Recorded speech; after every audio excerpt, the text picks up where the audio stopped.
อ้าวพ่อแม่ได้สนะได้แม่เราเออคนเด้อคือกูเห็นน้ำกันนี่แหละอันนี้มันยาวเฮือนเดินดาวเพิ่นเนาะแล้วฝนตกนี่เพิ่นจะอยู่จังไดบัดนี่ใส่อยู่ผู้เดียวกับลูกมาสั้นซะผัวละนี่ปะแล้วนี่ละลูกชายเพิ่น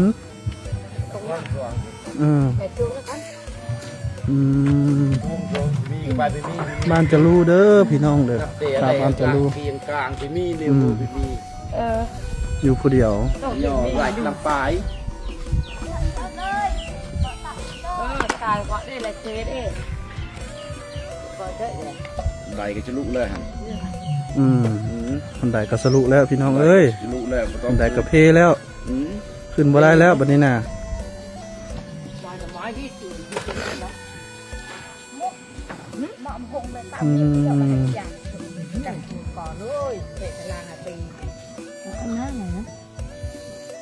เบิ้ง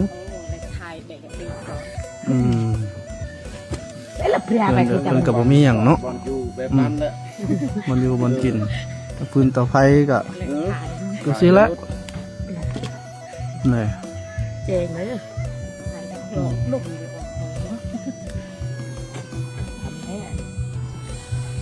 อยู่ผู้เดียวเนาะใส่เพบัดมุง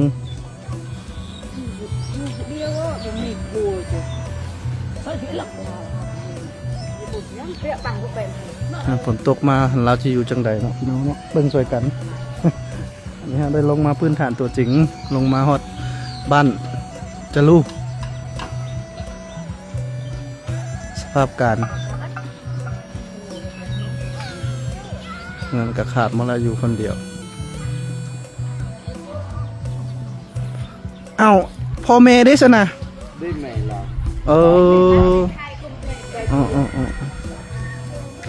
พ่อแม่ยังบ่